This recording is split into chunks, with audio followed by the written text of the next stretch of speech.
All right, I'm not saying you've got to sell your business. But run it to a step. Run it to a point. So all of these things that you're talking about can all happen. Yeah. These things are all happening. All right, but what you, in theory, can have is a team that runs Teslam. Yeah. All right, but you still can interfere, still be part of, that's still be done. And that gives you the freedom of, but that's building the business. And I will teach my franchisees, I will teach everybody. Yeah. Whether you ever sell your business is totally up to you. Let me confuse you a tad. Go for it. I will say, if you were a little bit older and thinking of selling your business, I would now queer your pitch and say, do you really want to sell your business? Yeah, the fucking deal's brilliant and it's that and it's great and it's the other. But it's already churning X to the bottom line. Yeah. All right, can't you go sideways, carry on going sideways, take the money, have the lifestyle that you want, and this business carries on growing because of the systems you've put in place. That's what I want. So I will advise to people to not sell the business. One of them, I wish I hadn't. It wouldn't have been the end of the world. If I was talking to myself 20 years ago when I sold it, Brian, I'd have said, don't sell. Yeah. All right? I sold a 45, it's 45 for 10 million quid. Yeah. All right, 20 years ago. So it was worth a few bob. Yeah, it's worth a few bob now. All right, but back then it was worth a few bob. All right, my business needed to be sold. I had European competitors after me. All right, they were saying they were going to wipe me out, and these were multi-billion pound businesses. Because I was the market leader in the UK, all right, these companies were starting to say, you're out of here. So when I had a company like ISS, who were a multi-billion pound company as well, want to take me on board, I said, fucking bring it on. All right, so the timing was right for my business. I'd have had an awkward discussion with myself, Ryan, at that time, continuing this discussion that we're just having about don't sell. All right, I advise people that I work closely with or meet at a party, makes a difference to me, that I'm going to talk the sermon according to anyway and say, don't look at selling it, but build it as if you're going to sell it. Run it to that. Run it as, build it, grow it as you're going to sell it. And I will give any advice, like I repeat myself, to anybody saying that's the way. All right, not because somebody's going to knock on your door at any time, it's because somebody could, and it's the most profitable and it's as successful as it can. Yeah. You mentioned about bumps in the road, Ryan. That's all they are. All right. I built businesses during recession. I've took kicks in the arse because of, etc., etc. Those are just bumps in the road. If the objective is still the same, and the great thing with us people who own our own business, and this is where people get confused with business plans, they think they've got to stick firmly to the journey that the business plan lays out. It's my business plan. I can tweak it accordingly. It's true. All right. And I expect my business plan to react. I still travel with a map in my car, Ryan.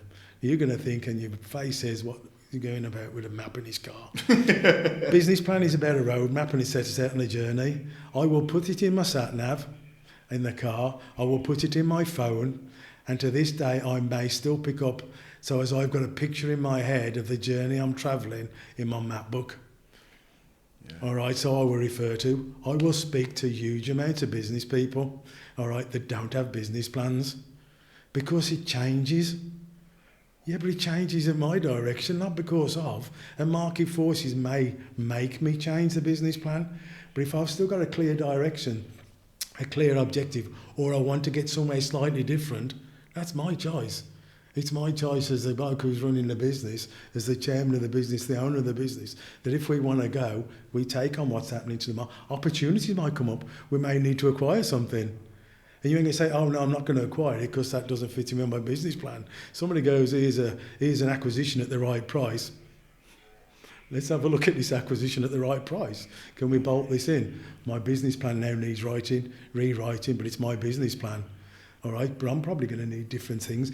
That's what my road journey, my map and my atlas is all they're about. Ryan is actually referring back to, from. That's why I've always made my franchisees write a business plan. I will always share my business plan with my franchisees. Penny to a pinch of shit, you don't share your business plan with your franchisees. No. Do you have a business plan? Not for this side of us, no. But I have one for the franchisees. Why do franchisees have one and not you? I ain't going to bother listening to whatever answer you're going to come up with. Yeah, it's interesting that, isn't it? As a franchisor, we carry around with us, I don't know whether you do, I'm a seasoned franchisor. Forgive the handshaking, guys. Yeah, that's right. Go for it. Emotions kicked in a tad. Yeah, no, go for it. 80% of businesses fail in the first 5 years. Yeah. Coincidentally, 80% of businesses don't have business plans. I reckon there's some sort of direct correlation. I think you're probably right. All right, I'm going to put a punt on that. I think you're probably right, yeah. All right, you've made one of the biggest faux pas I can have speaking to a fellow franchisor. All right, and I love it. I love your honesty, Ryan. I don't have one, but my franchisees do. I love that answer. Yeah. All right, it plays straight down my street. All right, it's straight on my franchisees would have a slightly edited version of my business plan. Yeah. All right, purely because I would say I'm showing you mine. Yeah. All right, I want you to show you mine. How can I help a franchisee get to wherever they want to go Yeah. if they haven't got a business plan that my support staff can help them get there with? Otherwise, you have these really ambiguous discussions, and that's why it's important for my franchisees to have a business plan. Any business I'm involved with to have a business plan. As a non-exec director, how can I sit in the boardroom with a company not having a clue as to what direction you're going in? Yeah. How can I help you get there? How can us as a franchisor help a franchisee get somewhere if they haven't got a business plan? How can I expect them to not have a business plan if I haven't got one?